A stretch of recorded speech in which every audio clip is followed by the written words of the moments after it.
अपनी तकरीर के इब्तिदा में ही मेरे पार्टी के चेयरमैन और मेरी पार्टी को एक सवाल की तरह तनकीद का निशाना बनाया। सर, चादर और चार दीवारी की भी बात भी हुई, जमहूरियत को भी गिनवाया गया, अगवा की बात भी की गई, फिर लालच की बात भी की गई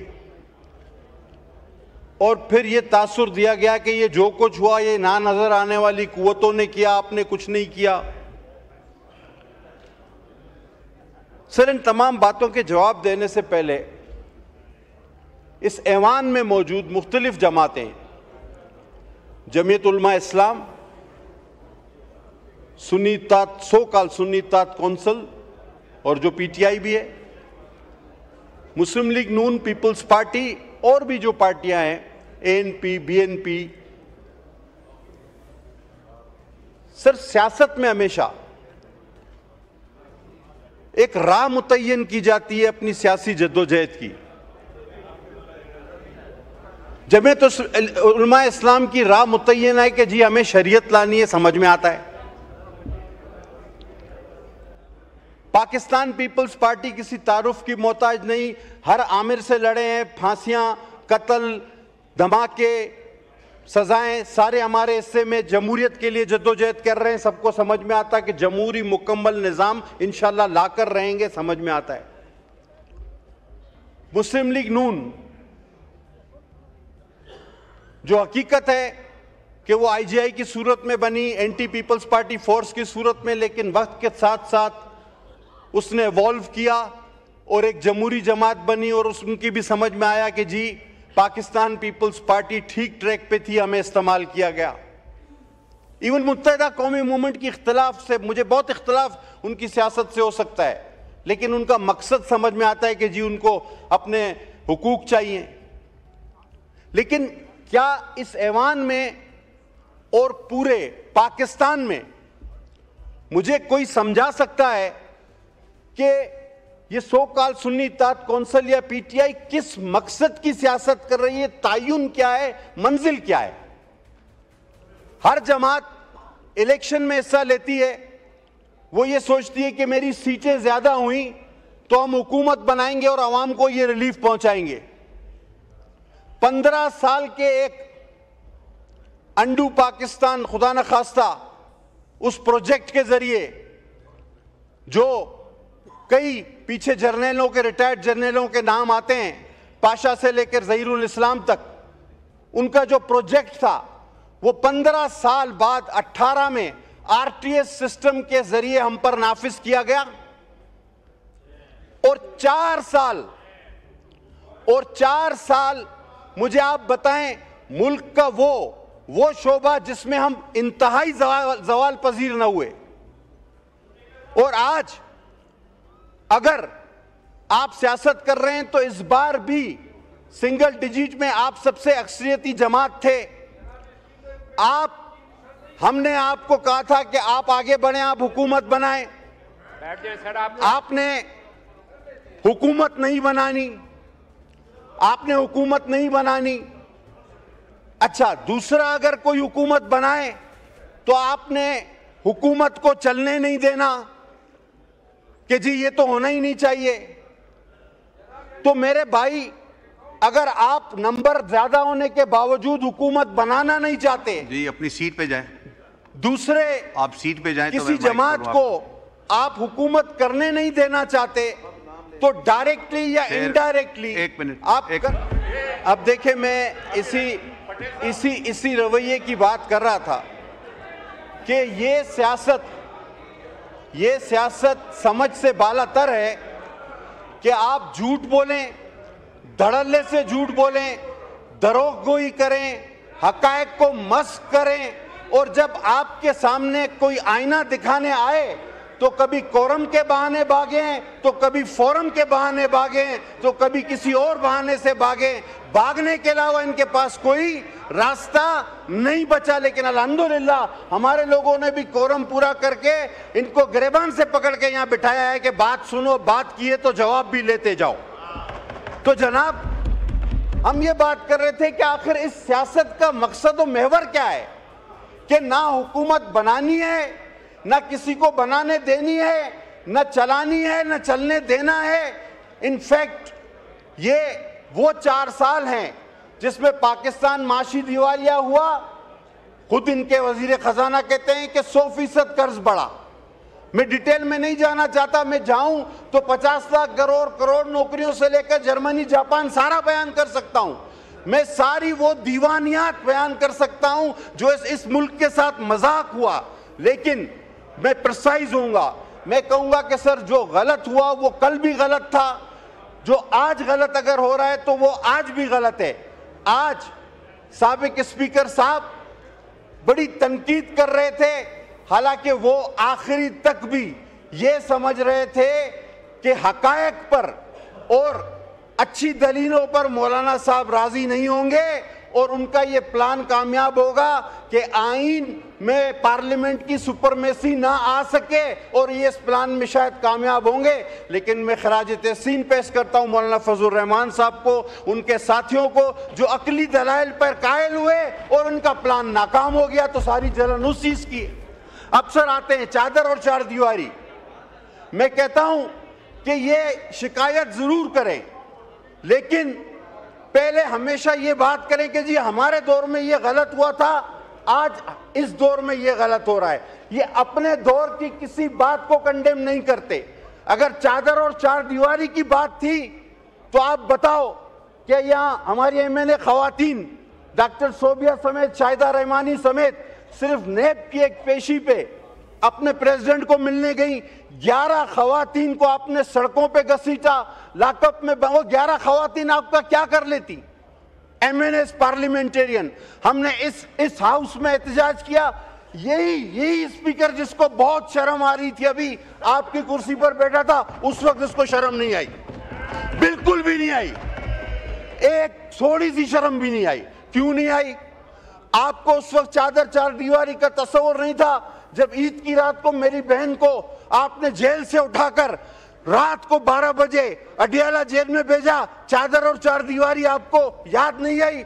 आप बोले कि हमने वो गलत किया था, आज ये गलत हो रहा है। अब ये कहते हैं कि जनाब ये कोई और लोग करवा रहे हैं। ये और लोगों का कॉन्सेप्ट लाया कौन है मेरे भाई? आपकी हाजिरियां पूरी कौन कराता था? आपके बजट पास कौन करवाता था? एक एक मेंबर से लोकेशन कौन मांगता था कि हाउस में पहुंचे हो या नहीं पहुंचे हो? बोलो वो गलत था, बोलो वो गलत था, आज भी गलत है। अपनी गलती पहले मानो। कौन कहता था कि मार दूंगा, तोड़ दूंगा, बंद कर दूंगा? आज जब वो कहता था कि ये कर दूंगा, किसी और ने कर दिया है, तो फिर रोना किस चीज का? जिन्नात के घर में पत्थर मत फेंको मेरे भाई, जिन्नात के घर में पत्थर मत फेंको, बदरूहें निकलेंगी तो भागने की भी जगह नहीं मिलेगी। अब कहते हैं कि 5 मेंबर हमारे वो खरीद लिए गए और उनकी वफादारियां तब्दील की गई। और जब 15 मेंबर सेनेट के सादिक संजरानी को वोट देकर चले गए तो उनके तो जमीर का फैसला था। अब इनको देखो, अब ये बात बनती है। उस वक्त ये कह रहे थे कि इन 15 सेनेटर्स का जमीर जाग गया है, और आज जिसका किसी का निशान हुक्का, किसी का निशान कुर्सी, जो आजाद उम्मीदवार थे, अगर उन्होंने वोट दिया कहते हैं ये लौटे हैं। और वो 15 सेनेटर 15 जो संजरानी को वोट दे गए, गिलानी साहब को वहां से हरवाया गया, वो इनके जमीर की आवाज थी। पहले कहो कि वो भी गलत था, ये भी गलत है। अगर वो गलत नहीं था तो खुदा की कसम ये भी गलत नहीं है, कभी भी नहीं हो सकता। पहले अपनी गलतियां मानो। आप कहते हो कि जनाब ये जमहूरियत पे हमला हुआ। आप नहीं देखते कंसेंसस कितनी दिन चला? आप नहीं देखते कि हमने हर जमात से बात की, मेरे चेयरमैन ने दिन रात बात की, आपसे भी बात की, मेहनत की। उसके बाद एक पार्लियामेंट को सुपरमेसी मिली जिसका आप भी हिस्सा हो। और साबिक स्पीकर साहब को आपके तवज्जुह से कहना चाहूंगा कि इसी चेयर पर जब एक दिन में 52 बिल पास हो रहे थे, या जब मेरी अपनी अमेंडमेंट्स को रौंदा जाता था, मैंने इस सीट पर, और मैं मुश्ताक साहब बैठे हुए गवाह हैं, मैंने जाकर उनको इस सीट पे कहा था कि तारीख इस फैसलों पे आपके गले पड़ेगी। आपको वो वक्त भुगतना पड़ेगा कि जब आपको भागने और छुपने की जगह नहीं मिलेगी। आप 5 की बात करते हो, आप 5 की बात करते हो। अरे आपके तो 50 लोग वोट देने पे राजी थे, बचा ही नहीं था कुछ पल्ले आपके। आप में तो दरारें इतनी हैं, और जो आप उछल उछल कर शोर करते हैं, जो 2-4 लोग, कभी पार्टी उनको नहीं मानती तो कभी पार्टी को वो नहीं मानता, कभी पार्टी कहती है कि मेरे इससे कोई ताल्लुक नहीं, कभी कहते हैं कि हमारे से। इनके अंदर तो दरारें इतनी हैं कि इतनी दरारें हैं कि 50 लोग और भी हम चाहते तो वो वोट देने को तैयार थे। लेकिन जिस तरह एक कानूनी नो कॉन्फिडेंस के जरिए हमने जिस तरह एक RTS prime minister, selected prime minister को हटाया था, ये तरमीम भी हमने उसी तरह की। Immoral, what is morality, what is moral?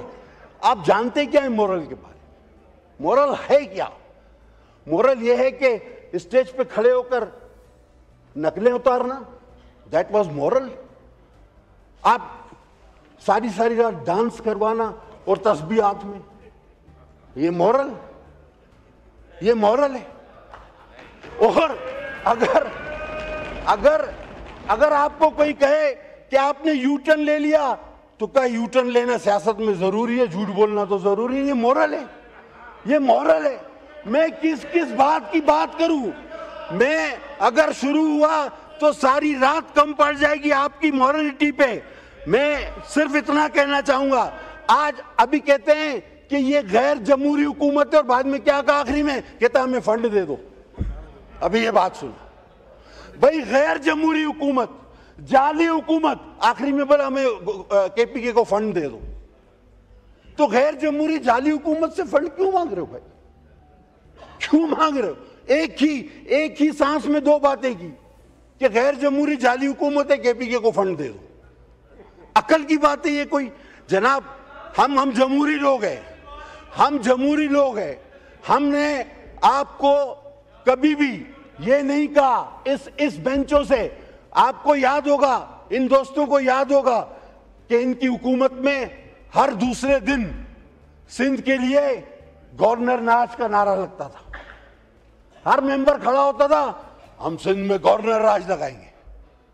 हम आज भी कहते हैं कि वो बात भी गलत थी, और अगर आपके सूबे में कोई इस तरह की बात करता है तो वो बात भी गलत है।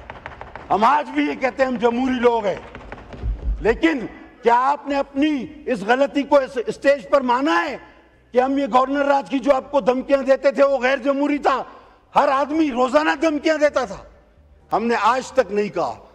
हम हमेशा जमहूरियत पर यकीन रखते थे, रखते हैं और रखते रहेंगे। मैंने कभी भी ना ऐसी बात की है। आप तकरीर मेरी रिकॉर्ड पर है, मैंने किसी को ये नहीं कहा कि कोई डांस करे। मैंने कहा आप सारी रात डांस करें। मैंने किसी पार्टिकुलर के लिए नहीं कहा। वो मुझे पता है कि कोई भी बहाना करके इन्होंने भागना है, और इन्होंने सच बर्दाश्त नहीं होता ना, सच बर्दाश्त नहीं होता। मुझे पता है कि इन्होंने भागना है, कोई भी बहाना करना है, तो ये मुझे पता है। अब इनकी सियासत क्या रह गई है वो मुझसे आप सुन लें। इनका एक ही एजेंडा है कि इदारों पर हमले करो, मईशत पे हमले करो। जब भी आप देखें कोई मईशत की एक्टिविटी इस मुल्क में होती है तो इनकी हड़ताल की कार आ जाती है। ये चाहते हैं कि ये मुल्क दिवालिया हो, खुदा न खास्ता मेरे मुल्क को नुकसान पहुंचे, इदारों को नुकसान पहुंचे। और इनका मसला सिर्फ एक ही है कि इनको पता है कि लोग दिनों में इनको भूलते जा रहे हैं। पाकिस्तान आगे बढ़ रहा है। पाकिस्तान की लीडरशिप बिलावल भुट्टो चेयरमैन की सूरत में आगे बढ़ा रही है, उसकी लीडरशिप उसको लेके। अभी तो इसको बांध के आया था मैं, फिर खोल दिया।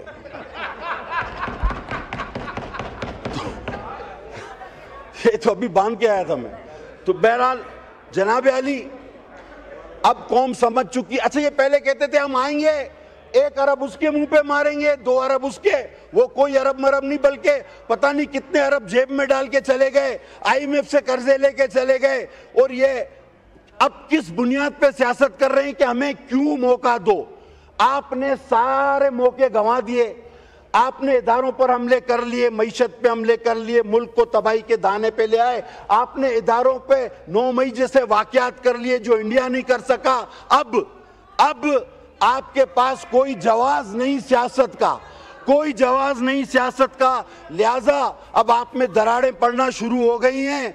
अब आपके अंदर ही ऐसे लोग पैदा हो गए हैं कि जिनको पाकिस्तान अजीज है, पाकिस्तान की पार्लिमान अजीज है। लिहाजा जो अंदर है उसको अंदर रहने दो और जो बाहर है इस तरह बस ऊपर हाथ खड़े करके इसी तरह चलते हैं।